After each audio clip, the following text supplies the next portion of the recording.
नीतीश कुमार जी 18 वर्षों से बिहार के मुख्यमंत्री हैं। लालू जी 15 साल रहे। अब कोई लड़ाई कहाँ है? अब तो तीसरे विकल्प की तैयारी है ना। अब ये दोनों मिल गए। जितने दिन तक ये दोनों सरकार चलाएंगे, गारंटी देता हूं उतनी अधिक सीटों से भाजपा की सरकार बनेगी। नमस्कार, आप न्यूज फाउंडेशन देख रहे हैं। मैं हूं आपके साथ वंदना। बिहार विधान परिषद के नेता प्रतिपक्ष सम्राट चौधरी को अब बीजेपी के नए प्रदेश अध्यक्ष बनाए गए हैं और बात करने की कोशिश करेंगे कि जो जिम्मेवारी दी गई है उसका कैसे आगे निर्वहन करेंगे, चुनौतियों को कैसे देख रहे हैं।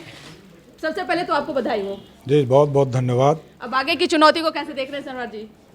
कोई लड़ाई ही नहीं है बिहार में। बिहार में नीतीश कुमार जी 18 वर्षों से बिहार के मुख्यमंत्री हैं। लालू जी 15 साल रहे। अब कोई लड़ाई कहाँ है? अब तो तीसरे विकल्प की तैयारी है ना। अब ये दोनों मिल गए। जितने दिन तक ये दोनों सरकार चलाएंगे, गारंटी देता हूँ उतनी अधिक सीटों से भाजपा की सरकार बनेगी। क्या लगता है अब आप भी युवा हैं और युवाओं का अट्रैक्शन आपके प्रति और भी ज्यादा जो है वो होता जा रहा है, उन लोगों की आवाज बन पाएंगे ना अब? नहीं, स्वाभाविक है। नौजवान, ये देश युवा है और ये बिहार युवा है, तो बिहार के युवाओं को मुख्य धारा में लाना ये हम लोग का परम धर्म है। कैसे आगे आने वाले 2024 और 25 के चुनाव को देख रहे हैं, क्योंकि महागठबंधन की सरकार कर रही है कि 40 में से 40 सीट जो है वह बीजेपी को एक भी सीट नहीं आने वाला है। अरे पिछले बार राजद का खाता नहीं खुला था और जनता दल यूनाइटेड को 14 में 2 ही सीट आया था। तो अपनी राजनीतिक हैसियत समझे, आगे बात करें। नीतीश कुमार और लालू प्रसाद यादव, अब उनको कैसे देख रहे हैं, उन लोगों को? अरे दोनों बूढ़े हो चुके हैं, दोनों 75 वर्ष के हैं। अब दोनों गार्जियन हैं। व्यक्तिगत कोई झगड़ा तो है नहीं, राजनीतिक विचारधारा की लड़ाई और बिहार के विकास की चिंता की लड़ाई।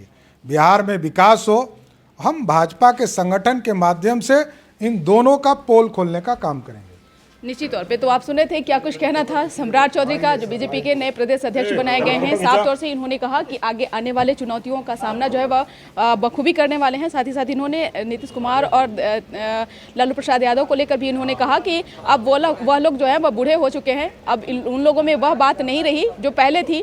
हालांकि जिस तरह से युवा चेहरा है, युवाओं का अट्रैक्शन अब और भी ज़्यादा सम्राट चौधरी के प्रति होता दिख रहा है। तो कहीं ना कहीं आगे आने वाले चुनाव में 2024 और 25 के क्या इसका असर दिखेगा, या फिर जिस तरह से लोग टकटकी लगाए हुए हैं कि कहीं ना कहीं रोजगार, भ्रष्टाचार और अपराध जैसी घटनाएं लगातार बिहार में घट रही है, तो क्या अब धीरे धीरे युवा नेता के बनने से इन सब चीज़ों पर विराम लगेगा, या फिर यूं ही कहा जाए तो ये इन चीज़ों में जो है बिहार की जनता त्रासदी जो है वह झेलती रहेगी।